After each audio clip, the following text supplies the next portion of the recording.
A little low. It was a little low. Gotta go right in the middle. Right? Okay, welcome to the By the Damn House podcast. Okay, so if I may, Yes, you may. You have the floor. in all transparency, Christina Joy. this is Christina Joy and with, Grace Carpenter. and we have been friends for 15 years. Yes. And something as little as somebody hurting somebody's feelings is not going to change our relationship Never. because we are soul sisters. Absolutely. And I think it all comes down to communication, Absolutely. right? And just really understanding that no one is perfect and everyone's really just trying their best. Right, Grace? I really feel that way. Right? Yeah. It is the truth. Absolutely. At the end of the day, I'm not perfect. I'm so sensitive. You know, going through life, something changed in me, I think in my early 30s, where I just started giving every single person I encountered the benefit of the doubt. Like, Mhm. I'm sure this person is trying their hardest. Yeah. I'm sure this person who just cut me off in traffic really had to be somewhere. Right. Or they didn't know. Or they Or they didn't were know. like Or they were oblivious. totally distracted. Yeah. Like, I just stopped taking everything personally. Mm-hmm. And then it's like everyone was kind of off the hook, but so was I. Like, we could just all kind of like live in harmony. Just be. Yeah. And Mhm. actually, when I started doing that with my husband, like, our relationship got wonderful because I'm like, why am I not giving this man the benefit of the doubt always? Because you know he's he always, loves you. and he's always trying his hardest. He always. really is. Yeah. Always. And I Yeah. feel that way about our friendship too. Like, you will always get the benefit of the doubt. Yeah. You Same. never have bad intentions, but once in a while, if I accidentally hurt your feelings, I do not mean it ever. And I know that. I get it. And same. When I Yeah. hurt your feelings, we know that we come from a place of love, Yes. really and truly. Like so much love and so much respect Yes. and so much admiration. I mean, I've looked up to you for so long. The respect thing is huge because I really care about your opinion. Right. So if I think you think something's wrong, then I immediately think it's wrong. Right. If Christina thinks this is bad, it's bad. Right. Right. Like if we go into somewhere together and we get the bad vibes. Or Yeah. Vegas. Do you remember that night? Vegas. That night? Which one? Okay. It was Are you- the night that I vomited in the trash can. Can I tell the story? It's the best story ever. But also, this girl is insane. This girl is insane. Yeah. And this story is not that old. Yes. But Christina loves to dance. Mm-hmm. Loves to dance. Loves the Vegas. And we went out one night. I do not know how, but we were the last people in the club. Mm-hmm. Like, literally, they turned the lights on. 5 a.m. Just our jackets were Uh-huh. hanging at the coat check. That's it. The last two jackets in all of coat check were ours. Yes. And Christina's like, I'm not done yet. 5 a.m. Let's go to Dre's. Because Dre's is after hours. Starts at 5 a.m. Goes till, God knows, noon. Who cares? Right. We got to Dre's. We got to the Cromwell. We're in line for Dre's. Christina goes, I'll be right back. She ran to the trash can, threw up, and then came back to line. And security saw her. Mm-hmm. And security came up to us and they said, you have to leave. And Christina goes, okay, yeah, that's fair. That's fair. I'm going to leave. And she's a petite woman. She ran like she was leaving and then made a beeline for the entrance to Dre's and left all of us going, oh my God, did she just go in there? We had to pay off the doorman to let us through. We're like, she just... You were awesome because you had the cash. She was like, I've got you, girl. Oh my God. So, yes, Vegas. What was the vibe thing you were going to say? That was an amazing night. Right. So that same night when we were at the place right before, there were those guys there. Which and guy? you and I looked at each other. I went. And we were like, remember? Do you remember now? We were like, these guys are no good. No. We have got to leave. Yeah. Remember? Yes. They were like, That we felt like happens a there was lot. going to be a shooting. I don't know what Yeah. was going to go on. Yeah. A fight, a shooting. Yeah. You can Something. just, like, danger, like, our spidey senses were going off. Yes. Vegas is, like, a wild place. Yeah. Like, especially late But we at were night. on the same page. Yes. We just Like, looked at each other. We're like, we got to we get gotta out of go. here. We gotta gotta go. go. We got to go. We got to go. Yes. And that's Oh when my we gosh. left, I think, to go to the next place because we were just like, we've got to go. Yes. So circling back to real estate on that, when you have a gut feeling, as I think I talked about yesterday or, Yes. or whenever we did that last podcast, Your was flip. yes, it was when I saw it on the MLS. Yes. I got the gut, right? Yeah. Do you ever have those feelings Absolutely. of Absolutely. like in real estate? Yeah, So- and sometimes it might look to the outside world like I'm impulsive Mhm. because I know immediately and I can just call a wholesaler or an agent and be like, can you just write this up and send it over? And they're like, don't you want to? No, I Right. just want the house. I just do it. Right. Send it over. I'll Right. write the damn check. Right. I'll buy the damn house. I'll write the damn check. But instinct is something that you have to cultivate. But Mhm. once you do, there's like no going back, Mhm. right? Because you can always rely on it. Yeah. And I can look at a house and see it finished, Right. even in total disrepair. Right. So I already know where it's going. Right. So you have that foresight. Yeah. You have the Yeah. vision to see. So what would you say to our listeners? Because I'm trying to think like, what would I say right now? If somebody doesn't quite have that eye for like, you know what I mean? Like what it could be. Sure. How sure. could they get that? You know, you don't even need to necessarily have that when you're starting out, but you really do have to follow your intuition of what feels good when you're dealing with other people because not all agents are forthcoming Mhm. and honest, Mm-hmm. you know, and some kind of might lead you astray and then you're Mhm. going to end up with a money pit house. And Very true. so relying on people you trust. Mhm. Like it's always good to have a really good property inspector, especially at the beginning.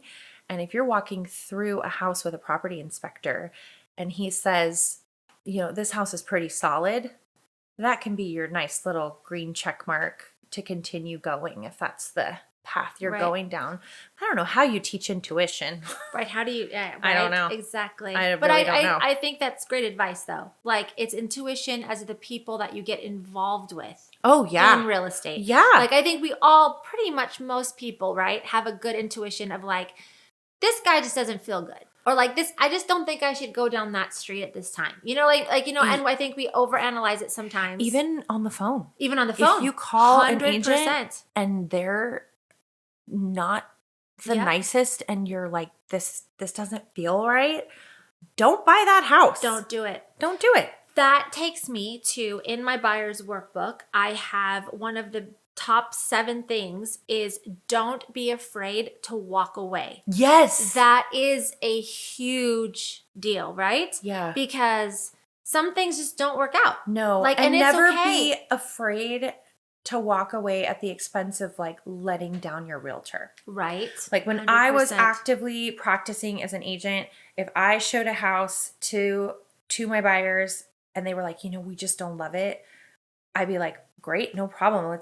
You have to love it. Like you Mhm. have to just want it and it's yours. It and is you have an to see emotional yourself there. purchase, right? Right. Even though we try to make it not emotional, Well, it is. It is so emotional. And you know what? That's okay. Mhm. Especially, it's different. Something they say when you're first starting out as a real estate investor, I heard this again and again from mentors, is don't fall in love with the house. Right. It's just a transaction. It's just a business decision. But when you're putting your creative effort into it and it's maybe more of a female trait to like start to love a house. Mhm. Nesting. I don't think that that's wrong. Mhm.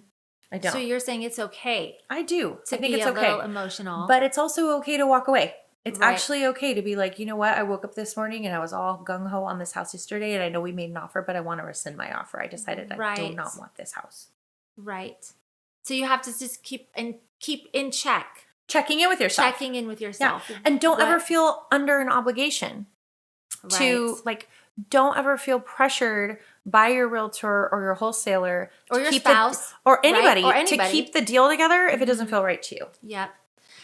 Okay, so like with my husband, my ex-husband, daughter of my child, I don't know if I should be saying this, but like I knew on my wedding day that I should not get married. And like I felt pressured. Yeah. Because Yeah. we got married in Hawaii. Yep. All on of a his beach. family was there. Yep. All the money. You flew in with I was Becca. there. Yep. Like everybody Yep. was there. And then like all of a sudden on the morning of, I'm just going to be like, oh, sorry, I changed my mind. I mean. Did you know at my first wedding, I did not want to leave the room, and to James and really? my not father-in-law, James's godfather, who was our like witness, came to my room and he said, "Do you want to leave? I can have the car started. Yeah. I can pull around the back. I can see it in your eyes. You don't have to do this." And what'd you say? I was like, "It's okay. I'll be okay." Because you just think it's cool, right? I talked myself into it, out of it, but right? I knew right then. Did you really? Yeah, that's so interesting because wonder how many women feel that way and then just like go through with it anyway. I would say, especially if you have like the big fancy wedding. I mean, and nowadays weddings are like $100,000. I mean, that wedding in Hawaii was like 10 or 15, and I felt obligated, right? Yeah. Like imagine all the family coming from Wisconsin or whatever. Oh my God. It's a lot of pressure. Yeah. Right? Yeah. But it is the rest of your life. Anyway, back to real estate is, yes, you can be somewhat emotional, I guess, but at the end of the day, know that it really is a huge decision and you can back out. Yeah. You can change your mind. Yeah. And you should trust your gut. Yeah. Like that is the bottom line. And the sweet spot is where your emotions are in a really good place and you have excitement, maybe even like nervous butterflies, but in an excited way about it. Right. And on paper, it pencils. And it pencils. I think that's the key. Is that not the key of the real estate, like of this, I would say, is it has to pencil. Yeah. Otherwise, you have to walk away, even if you're totally in love with it, because there will be another one. Always. I don't know why. It's like buses. It's like buses. There's always going to be another one. And like my grandma always said, even about relationships, like he could be a really nice guy, but he's not the nice guy for you. Sure. Right? So this house could be a really nice house. Yeah. But it's not for you. Right? Have you ever encountered this yet? That this is something that I encountered a lot when I was first starting out as a flipper here in Phoenix. This desperation, like, if I don't get this house, I'm never going to find another one. Right. And then so the competitiveness and like the aggression that goes into being the one to acquire the property. I didn't like that energy at all. And so I taught myself early on that like there's always another deal. Yes. There's always going to be another deal. There really is another house. Always. We're never going to run out of houses. Right. Never. Yeah. So if you can let that part go, and then the spirituality aspect of it is anything that's meant for you will never pass you by. Will come to you. Yes, exactly. Will never pass you by. If it's meant for you, it will be yours. That's just the way it works. So that takes the desperation out of it so that you can approach it with more of a clear head and a clear mind. And maybe we should talk about what it means to pencil. Okay. I like that. Absolutely. So here's another jargon word. Right. To pencil. Make the numbers pencil. Right. And so what it means is even what we talked about how something you make your money when you buy, right? So a big part of that is from the second you decide to acquire a property, the numbers work in your favor. So you can already see, even if things go wrong, there's enough of a buffer where you're going to make a profit. Yes. Like in my current flip. Yes. I know I had mentioned that like ideally we want to sell it for $595. Right. But even if we sell it for $560, we will still make money. We won't make as much money. Right. Because of course it's however many thousands of dollars off, but we will still cover our costs Right. and make some money. And it's a learning experience and it's for your portfolio and you just roll the money over. So there's every chance that the other opposite end is going to happen with your house because it's so beautiful, you guys, and it's so thought out. And she has the ability to just create everything in CAD so you can see exactly how it's going to look when it's done. But there's every chance that you're going to get the other end, which is a bidding war. Right. I think you might want to expect that. Yeah. And I don't know if we've talked about this, but something you might want to ask for if those bidding wars begin is an appraisal waiver. Oh. Those are a really big deal here in Arizona. Okay.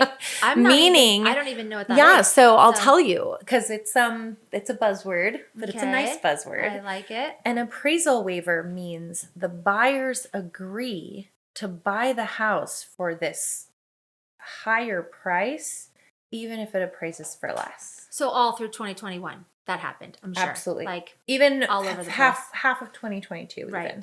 Really? Yeah. My flip I did the black house with the guest house. Mm-hmm. That was under contract like 3 times, but then interest rates kept going up. Every single offer had an appraisal waiver. Wow. Yeah. So does the buyer have to come up with the difference then? Usually right? they show proof of funds Mm-hmm. for the difference. So So instead of paying their 5% down, they pay Right. their 5% down plus 50 grand. Because that's the amount that was over the appraisal. Right. So if it was appraised for 100, Mm-hmm. but it went under contract for 150, they had to come up with that 50,000 over. And they were willing to do it. Right, of course. So this is my whole YouTube video that I have posted about the interest rates. Yes, maybe your neighbor got a lower interest rate, Yeah. but they paid 50,000 over. Right. And how long are they going to have to stay in that house to make that money back? To not right? be to upside make down. to not be upside. Really, in the long run, right? Because Right. yes, they got a lower interest rate, but they paid over Way what it was over. worth. Like, Right. and so many thousands of people did that at the time. I've been Like- seeing a lot of TikToks out of Canada where people bought $1 million houses and those houses are only worth 800,000 now. So that's a huge correction. Absolutely. Huge. Absolutely. I haven't seen it that bad here Not yet. yet. No, but they also in Canada, did you know this? They have variable interest rate mortgages. Like it's still the standard there. So you know how in the housing crash of 2008, how a lot of our laws changed to protect consumers because most people had variable loans. They were fixed for the first 5 or 7 years and then they would go to a totally different interest rate and your payment might double. Well, that kind of went away in the US unless you're doing like creative financing. But in Canada, that's still very much the case. And Australia. I didn't know that. Yeah. Which is a little scary. Yeah. So a lot of people aren't able to afford their houses. And I think I read somewhere that in England, it's your interest rate is renegotiated every year. What? That is Yeah. a lot to go through. Can you imagine? No. But on that same note, I want to talk about also, I have a YouTube video on my channel about foreclosures. Yeah. And how people are saying like, oh, like the media, right, can Right. get people a little bit freaked out. Yeah. And I think a lot of times they're talking about foreclosures right now. And like people are kind of, a lot of people who are not in the business of real estate, they just listen to the news. Yeah. You know, they Yeah. don't, they see, oh, foreclosures are on the rise, you know, interest rates are going up, blah, blah, blah. But if you really look at the numbers, I think in today's market, perspective is everything, right? Because like we just talked about The Big Short or whatever that movie you were talking about back in 2008. You have to watch that. Yes, I'm going to watch it. Yes. And I think our listeners Yes. should watch it. Yes, and it's and very. we can talk about it it's on the next. very interesting. I would love to talk to you about The Big Short. Yes. Okay. On our next episode, we're going to talk about Yeah. that. But I think what listeners and what I know and what I think is so important to get out there is that prospectively speaking, we are not going to go through the same thing we went through in 2008 and 2009. There are so many safeguards in place. Right. There Because are of what so happened. many people Right. with 30-year fixed rate loans under 4%, Exactly. they're never moving. Right. They're never moving. Right. Exactly. It's not like back then where they, like you just said, had that variable interest rate where it went up to 8, 9, 10%. And then they couldn't afford the mortgage. Right. And that's why they went into foreclosure. Right. Nowadays, people who did get this amazing interest rate, their mortgage is totally doable. And it's fixed forever. And it's fixed forever. They're not going anywhere. They're not going anywhere. No. And they shouldn't. No. Like they should stay put. They Exactly. should rent it, take their HELOC out if they want to move and move Right. somewhere else and rent it or whatever. You know what I mean? But they should never get rid of that loan. So I think I read somewhere that proportionally there's so many people that got really good loans in the past 3 years, right? And they're never moving. So Right. you can kind of consider those houses off the market forever. Yeah, sure. And then there's an entire portion of big banks that have started buying homes for their portfolios that are going to be rented forever. And as soon as a home is purchased, but like JP Morgan has over $1 billion fund that they just started to purchase rental properties Right. in suburban communities. When JP Morgan purchases a home and they put it in their trust, it's never coming back out. Right. So that home can be removed from the From market. the market. So all of a sudden, you've got all these good loans held. They're not going anywhere. You've got all these JP Morgan loans, houses. They're not going anywhere. So all of a sudden, the only houses that are going to be bought and sold are here. How can this money crash the market? No matter what the Exactly. prices are. It's not going to happen. Exactly. I don't believe that we are going to have a big crash. I don't. And that's just a personal opinion, not financial advice, just a Right. personal opinion. But Right. I think if you're waiting Right. for a crash like 2008, You're going to be waiting a you're, long time. You're going to miss the boat. I agree. Because as I and all these things that I read and I keep up with, like the Windermere Desert Properties send me all this stuff about like Yeah. local current markets, is that interest rates are actually going to go down Yes. supposedly Well, in hopefully. 2023. This is like the prediction. Toward the end of the year is Right. what they're saying. Yeah. Right. So this one I just read though said spring is Really? of course a huge market for buying. Of course. Spring selling season. Right, spring Yeah. selling season, and that interest rates are going to go down, even if it's just 0.5%, right? So that just takes it right at 6 or a little under 6. And then, of course, spring season is upon us. So then you're going to get right back into your bidding wars. That's what I'm talking about. Is that what you're talking That's about what too? I'm talking about with your flip. Oh, right. It's going to because fit by that spring, timeline perfectly. know, right? Because how far out are you, do you think? At least 3 months. Yeah. Yeah. Same with you. Yeah, probably. So we're going to be probably right there Yeah. about the same time. Yeah. So exciting. And I'm really excited because I get to list my flip. So Yeah. of course, as a new agent, it's gonna, maybe Yeah. be my first listing, or hopefully not. We'll get one by then, but I mean, who knows? So it's gonna be fun. It's going to be good. Yeah. Got your hands in all the pies. Yeah. So Yeah. anyway, so the point is though, I don't think from like you said, my opinion, no like financial advice, Yeah. that there will not be another crash because it's just the number. It doesn't make sense. The people aren't upside down No. like they were. I mean, and even people who really need to sell because of divorce or death Right. or whatnot. Right. Jobs. People are still buying. Mm-hmm. And I'm working with corporations are 3 buying. buyers Right. right now. Right. Like those are my 3 active buyers that want to actually go out there. And Yeah. Of course, buy the damn house. That's Yeah. what they want to do. No, exactly. And this is the time. I agree. And I'm noticing, because I have a home staging company, I didn't have much business toward the last quarter of 2022. I didn't have many staging jobs. Things were just kind of, there weren't a lot of new listings hitting the market. But that is starting to pick up again. And that's a really good indicator that houses are coming up for sale. Right. So exactly. if there's new inventory, maybe buyers will come back to the market too. I'm not sure. Right? Who knows? Who knows? But I don't think there's going to be another crash. No. No. It doesn't make sense. Mm-mm. You know what I mean? Because people have too good of, it's not like people can't make their mortgages, Right. right? It's like Right. they can make the payments. That said, there's one aspect of real estate that I think is maybe going to have a bubble or a correction, and that's Airbnbs. Oh. Remember how we were talking yesterday about how they're are a lot of people who purchased Airbnbs. Yep. For the sole purpose. Yes. Mm-hmm. And they have to make so much every month just to cover the mortgage. Mm-hmm. And they couldn't rent it to a long-term tenant and have it cover itself. Mm-hmm. Those houses might start to come up. For Mm-hmm. example, in Scottsdale, January 1st, 2023, they changed the law for Scottsdale. Any Airbnb in Scottsdale, there's a maximum number of adults allowed in the property. Mm-hmm. Only 6 adults. And some of these houses are they can sleep 15 people. So all of a sudden, if you can only have 6 adults in the house, you can't charge enough to cover the mortgage. Mm-hmm. I expect that luxury real estate in areas like that where the Airbnb regulations change, Mm-hmm. that market might be flooded a little bit. And in that price point, Yeah, because $1 it's million. $1 million, there's a lot of people who have cash.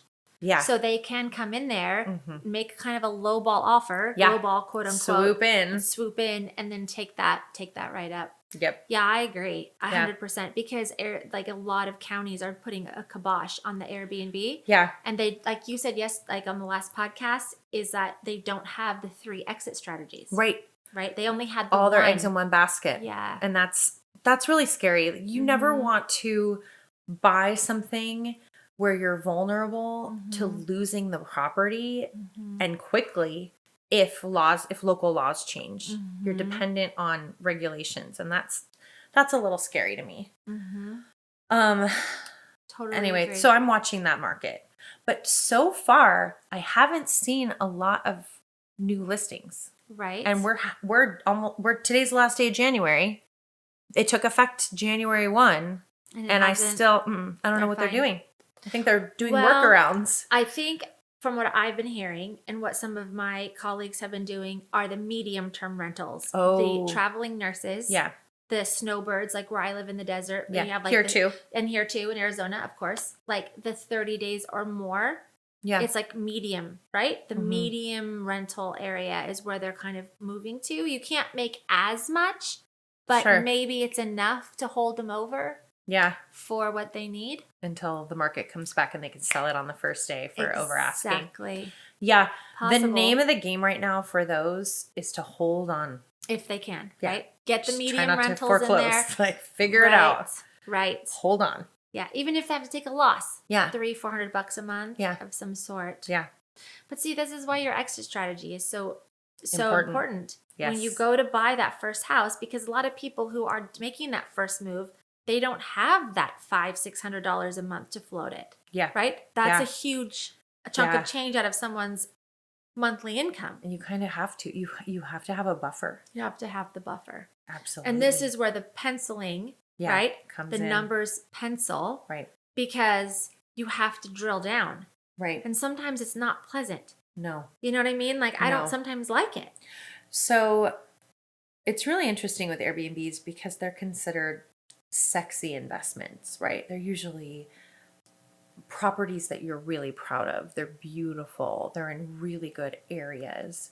But if the numbers don't work, the numbers don't work. Right.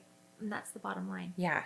And I'm moving away from those toward Section 8 properties that maybe aren't the prettiest, but cash flow like crazy. That's it. I know. That's what my dad always said. I mean, so my dad had taught me real estate back when I was in my 20s.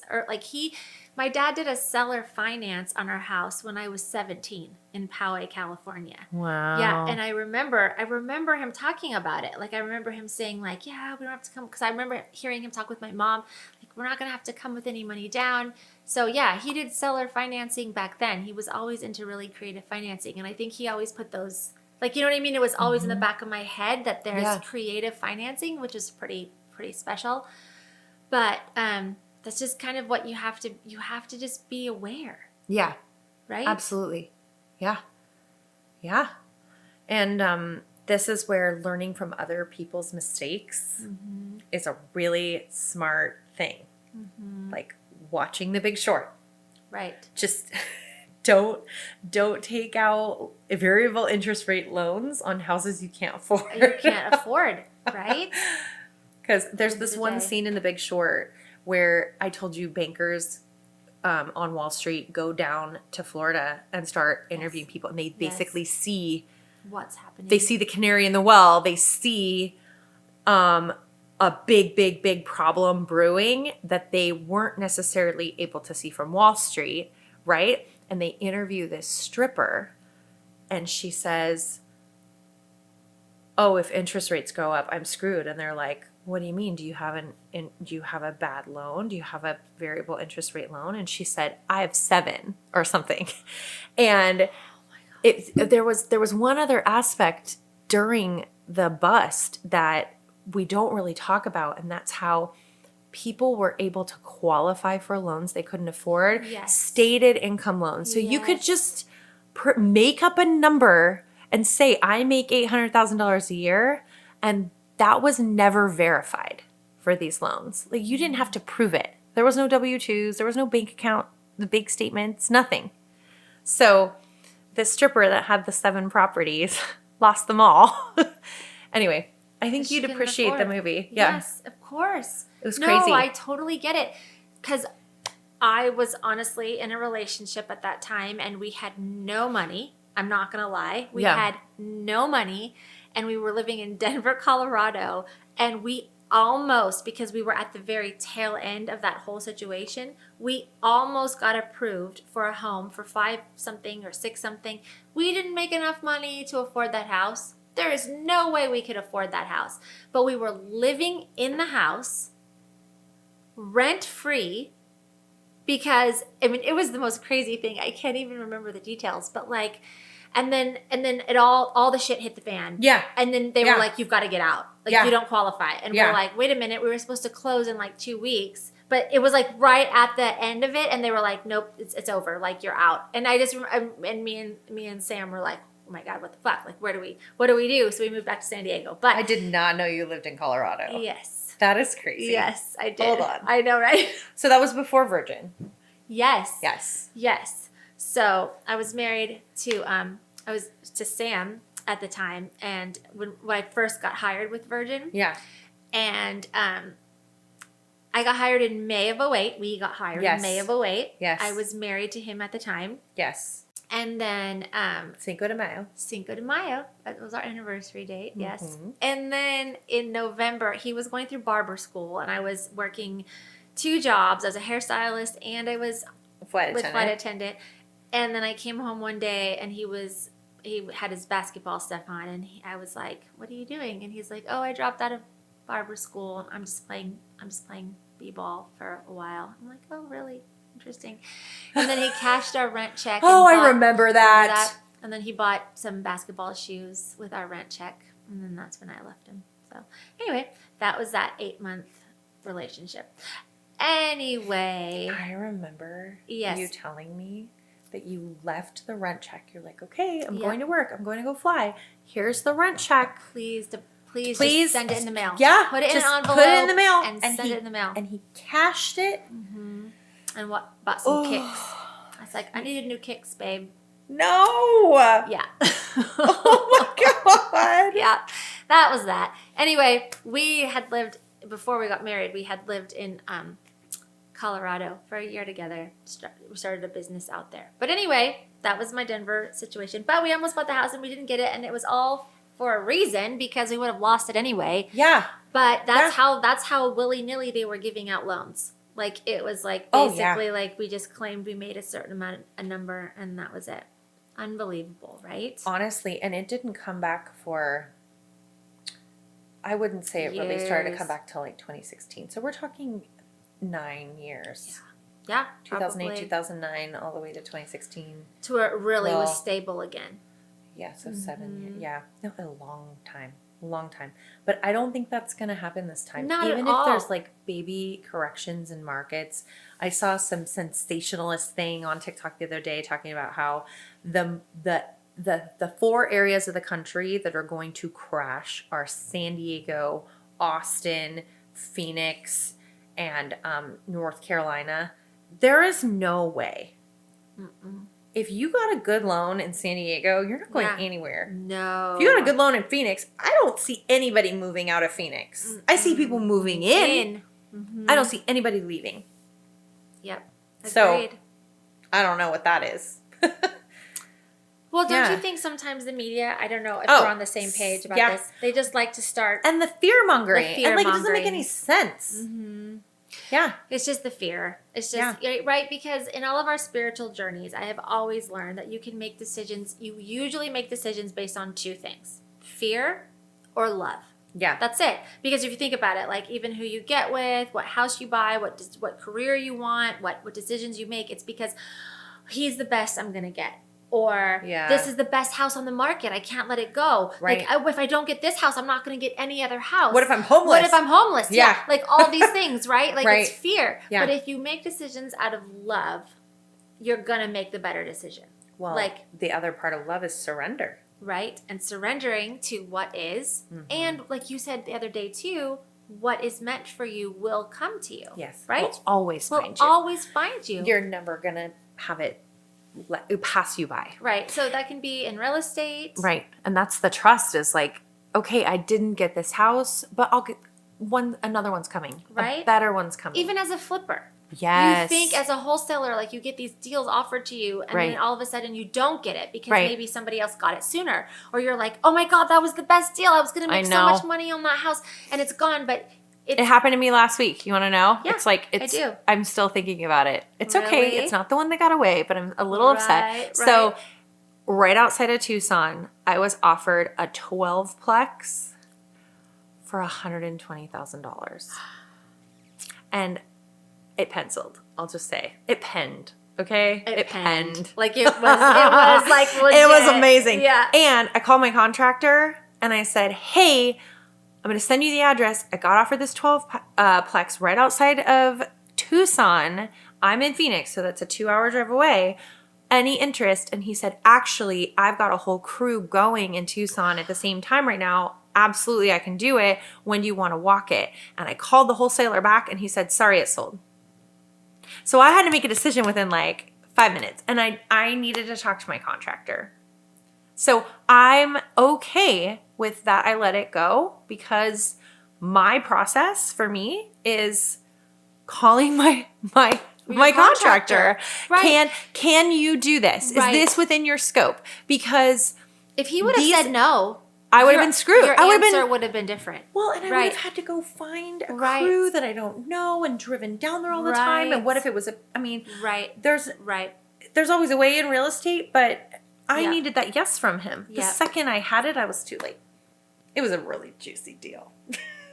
But you know what? Beautiful. Thank you for sharing that. Because you know what? Sometimes we only share our wins. Yeah. And I think that sometimes that can be a little discouraging. You know what I mean? Because there are definitely fails. So as a wholesaler, when I had called and I had made all these offers on homes and I had thought my comps were amazing, I was like, I can't, like to this day, so I don't really understand why some of these houses didn't sell. Like in Indio, California, I had like this 3-bedroom, 2-bath house. It was on this beautiful lot. And I think, let's just say easy math, I got it for $100,000. And I really thought it could sell for $250,000. I really, really did. But I called all my buyers. Yeah. Nobody wanted it. So nobody. Was this a couple months ago? Yes. Okay, so I will tell you, here in Phoenix, I was offered maybe 5 juicy deals 2 months ago, and I was operating from a place of fear. Right. Like, we need to hoard our cash. We don't know what's going on with the economy. Investors stopped buying. I think they're buying again. Right. But they stopped for a good 2 months. It wasn't you, and it wasn't the deal. It was just the sentiment of the market, and we can't control that. Thank you. But I'm sure your penciling was solid. Thanks. Because nobody was buying. It was timing. Because everybody was the sky is falling. Right? Absolutely. Even investors were like, hold on, we're gonna take a step back. I'm gonna keep my money in my bank account right now. Very interesting. I knew the market had turned because instead of getting maybe like 2 or 3 wholesale deals a day in my inbox, I was getting 50. They were like, so many. Because people weren't snatching them up. Mm-mm. So do you think now today, if I found those same deals, probably those same buyers would be more interested? Yeah, I think it'd be easier. It'd be easier. Because the sky didn't fall, did it? Like, no, it didn't. So we have the last 3 or 4 months to go off of. Yeah, closings slowed down, but they didn't stop. They sure didn't. Yeah. Right? The inventory is not crazy. No. Like in the desert. No. Like we have an ample amount, of course, but it's not like it's off the charts. No, not like 2008 or anything. It's not skewed. No. And here in Phoenix, I've been hearing statistics that even houses that have been on the market like 40, 50 days, all of a sudden are maybe getting like 18 showings in a weekend and 2 offers. Yes. So the other day when I went out with my buyer, he made an offer on a house. It got an offer. Like it had been on the market for 84 days. Yeah. So I was like, dude, that's what I'm saying. I was like, we can make a lowball offer. It's been on the market for 84 days. Yeah. Like we'll see where it comes back at. And then he's like, oh no, actually we got 2 offers in today. And I'm like, okay, here we go. Right? So like, I don't think that demand dried up. I think all the buyers that got freaked out by the thing is, when interest rates were at 12%, it was like slowly boiling a frog. It was by degrees and it was over a course of a couple years. We went from 3% to 7% immediately. Right, right. That shocked and freaked out the market. Of course. And it was done on purpose. Freaked me out. But it freaked everybody out. We're like, how high is this going to go? Right. So, am I going to buy at the wrong time? Right. And now people are just starting to like dip their toes back into the water. Jinx. Yeah, jinx. You owe me a Coke. Grace. Yeah, exactly. No, I know. Exactly. It's so true. It's like, so I think, you know how the pendulum, right? Swings. Like, swings. And like, you know that ride at Disneyland and the fairs where it's like all of a sudden the swing goes so far to the left and then when it drops, it goes woo to the right. Yeah. And then over time it like slowly goes back to the middle. Back to the middle. Yeah. I think that's kind of like in real estate what happened, right? Yes. 2020, 2021. An immediate correction. It was like so crazy. It was like everything was over market, 2.65%, everybody's buying, and then all of a sudden crickets. The other side, right? Because it got let go. 7%. Yeah. Nobody's fucking buying. No. Like it's over. Like the market's gonna crash. Right. But then it just kind of like went 6%, 6.5. Yeah. 6, right? 6%. Yeah. And now it's just kind of in that settling. Middle. It's settling. Sellers know they're not going to get what they got, their neighbors got last year. Yeah. Right? Buyers know they're not going to get the interest rate their neighbors got last year. Right. It's over. Right. We're back in course correction. Right. And now we're just kind of like hanging out. Right. Like. Right. And you can kind of see that in other markets too. People are just starting to dip their toes back into the stock market, into the crypto market, and like things are feeling just safer. People a little bit. are ready to re-enter. So whatever that looks like. But I think here in Arizona, just based on the amount of people calling me to stage their houses, spring selling season is going to be back to normal. Or not back to normal, but like healthy. Yes. The pendulum's like balanced out. Yeah, exactly. Not a buyer's market, maybe not a seller's market, maybe just a balanced market. Right. For a little bit, because I mean that's how. No, correct me if I'm wrong. I I haven't been a real estate agent or investing for however long, but like I feel like the market, yes, it goes up and down, but what we just experienced was a whole nother level of wave. Right? Yeah, well, it was just so fast. It was a shock. Also, right? Christina, I don't know the statistic, but those interest rates do you remember when it was in the 2s? Oh, yes. I was able to refinance my house in the 2s. Like, yes. That is 2.45, 2.56. Like, it's free money. It's free money. It's free money. If you adjust for inflation, it's free. They're paying you. Yeah, really. Right? Really. Right? Yeah. So that was extremely low. Right. Even in the 3s is very low. Like I said, 1954. Right, 1954. 3%. I mean, really, we are talking in 67 years. I mean, our grandparents didn't barely get that right. And 6 and 7% isn't even that bad. Right. It's just Relatively speaking. right. It's the mind adjustment because how much house you could buy for $3,000 a month at 3% interest is half the house you can buy at For 6% interest. Right. Right? Your Right. payments double. Right. Right. So that was shocking too. My flip that was under contract immediately over and over again, they always canceled.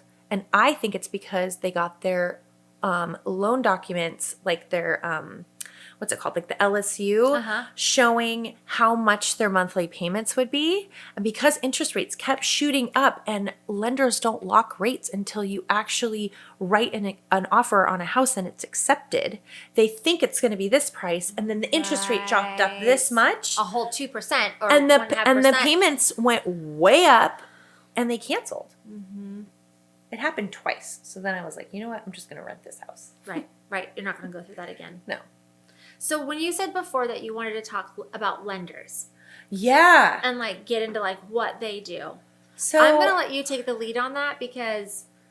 Well, I mean, I don't think that I'm an expert at all, but I will say by doing this for all these years, all lenders are not created equal. No, I agree and with some that. are absolutely shitty. There's this one guy on TikTok, I'm not going to mention any names, but I blocked him. He's horrible, like the worst lender ever. And he claims to be really good. And I tried him for one of my investment properties and he sucks. So a good lender is going to give you options. Is going to say, what's your goal? Like when I have a conversation with Anthony, my lender, I say, I want the lowest payment possible because I want it to cash flow the most every month. That was my goal with my last rental property. And he's like, great, this is how we're going to do that. So would you take an interest-only loan at that point? Because my mind immediately says lowest loan available would be interest only. Actually, I ended up buying down my rate. Okay. So I owned it free and clear, and then I renovated it, and it was, it appraised for $660,000. So I could have got a mortgage for $550,000 or something like that. I only got a mortgage for $400,000. So is that the Burr method? Have you heard of that? It's kind of the Burr method. The Burr method's amazing. Yeah. I've burred a few properties. I really like.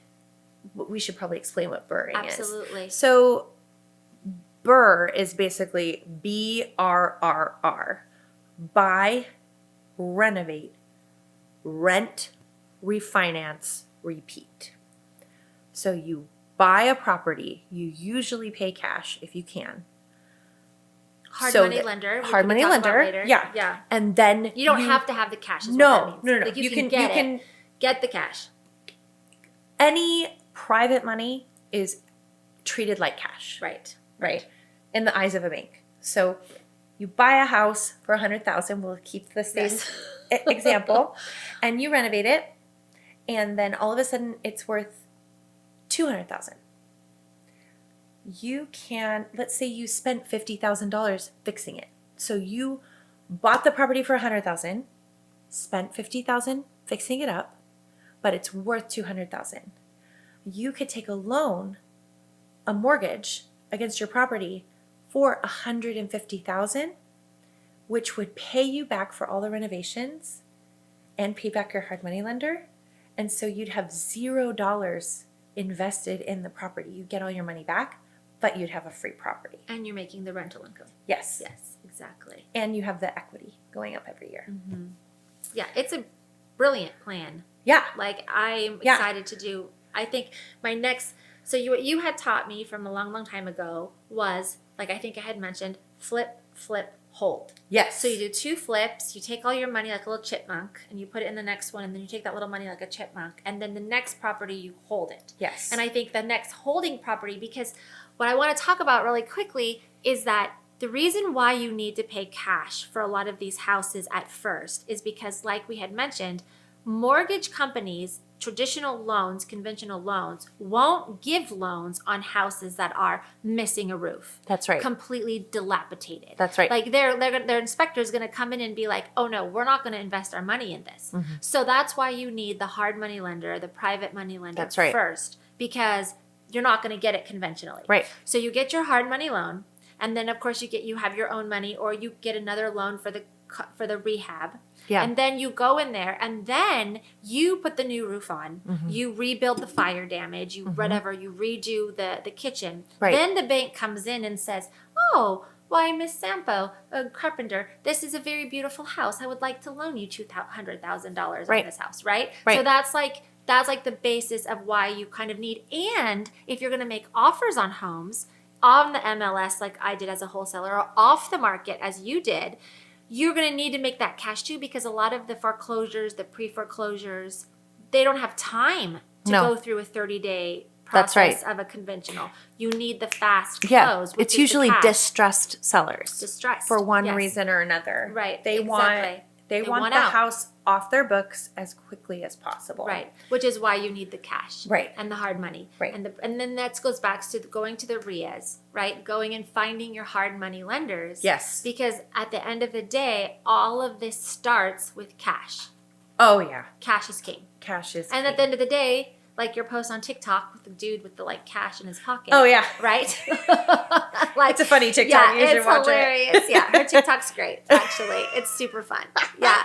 But no, cash is definitely king. Yeah. And we can talk so much more about lending and flip, hold, because what we've talked about is you flip a house and then the profit that you make, you use it to invest in your next flip. Right? And you make profit again. Well, how do you hold? How do you keep flipping if you hold and all your money's still on that property? Right. We can talk more about that. Okay. About strategy. I like it. Because there's certain things you can do where you can keep going, flipping, and keep them. And holding. Right, because it makes sense. Because you're logically thinking, well, it stops there then. Right. The buck stops here. Hold, the buck stops here. Like, all my money's in this house. Right. But yes, there's exit strategies to that. Yes. There's different ways to do that. Very exciting. Yes. Very fun. Yes. All right. Okay. Here we are again. Are you going to play the harmonica? Oh, yes, exactly. Okay. This is the end of our Buy the Damn House. It's been our pleasure. I'm Grace Carpenter. Christina Joy. Thank you for joining us. Bye.